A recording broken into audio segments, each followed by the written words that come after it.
Ya jelas dong kami ngomong. Bapak Ibu, saya sepakat dengan Pak Wali. Maaf, anak-anak sebagian besar anak Aliza, supirnya satu-satu. Kalau kumpul wali murid rata-rata Pajero, Fortuner 700 juta itu. Supirnya satu-satu sebulan 3 juta. Anak saya itu bertanya, Bunda, ini anak saya nih sampai rumah nggak tahu ya kalau teman-teman mungkin banyak yang lebih kritis. Bunda, memang boleh ya kita makan MBG? Bukannya MBG itu untuk anak yang nggak mampu. Emang Bunda merasa nggak mampu ya sampai aku harus makan MBG? Apa yang saya jawab sama anak saya? Oke nak, kita catering besok. Boleh dicek anak saya catering. Sekarang, ini bukan tentang memang keadaannya akhirnya saya keluar uang lebih. Tapi saya lebih merasa tidak nyaman saat ditanyakan itu sama anak saya ke saya. Benar sih, seperti Pak Wali sampaikan. Kenapa saya itu pertanyaan saya? Kenapa saya duduk di sini? Bukannya ABC, saya bertanya, kenapa mesti MBG itu di Al-Iza? Ya. Dilihat dari sudut pandang manapun sangat tidak rasional. Terima kasih. Sebuah polemik menarik muncul di Kota Serang, Banten ketika sejumlah wali murid Sekolah Dasar Islam Terpadu Al-Iza secara kompak menyatakan penolakan terhadap program makan bergizi gratis dari pemerintah. Penolakan ini bukan hanya soal makanan, melainkan juga menyangkut keberadaan dapur distribusi atau SPPG di lingkungan sekolah. Sikap ini memicu pertanyaan tentang hak warga untuk menolak program pemerintah dan bagaimana program bantuan sosial seharusnya dijalankan agar tepat sasaran.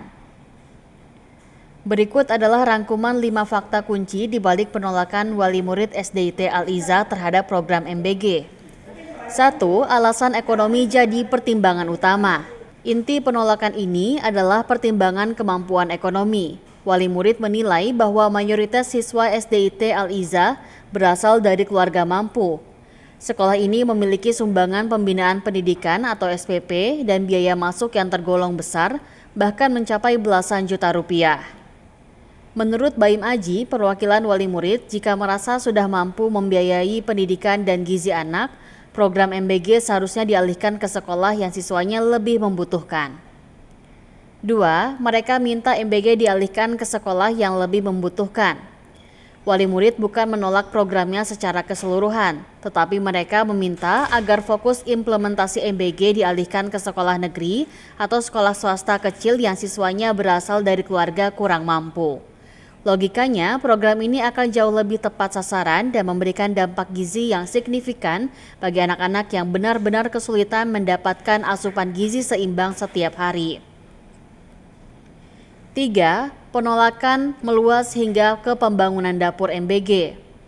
Penolakan tidak berhenti pada konsumsi makanan gratis, tetapi juga mencakup rencana pembangunan dapur satuan pelayanan pemenuhan gizi atau SPPG di dalam lingkungan yayasan sekolah.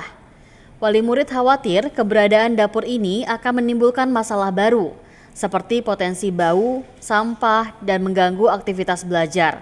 Mereka merasa fasilitas sekolah akan menjadi sempit dan mengganggu kenyamanan. 4. Kekhawatiran mendesak tentang keselamatan dan keamanan anak. Salah satu alasan terkuat adalah resiko keselamatan anak. Mereka berpendapat jika ada dapur dan distribusi MBG akan terjadi lalu lalang kendaraan keluar masuk area sekolah yang berpotensi menyebabkan kecelakaan.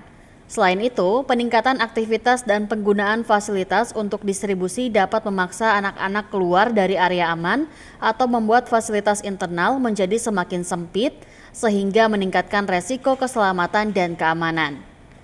5. SDIT Al-Iza sudah punya sistem catering mandiri.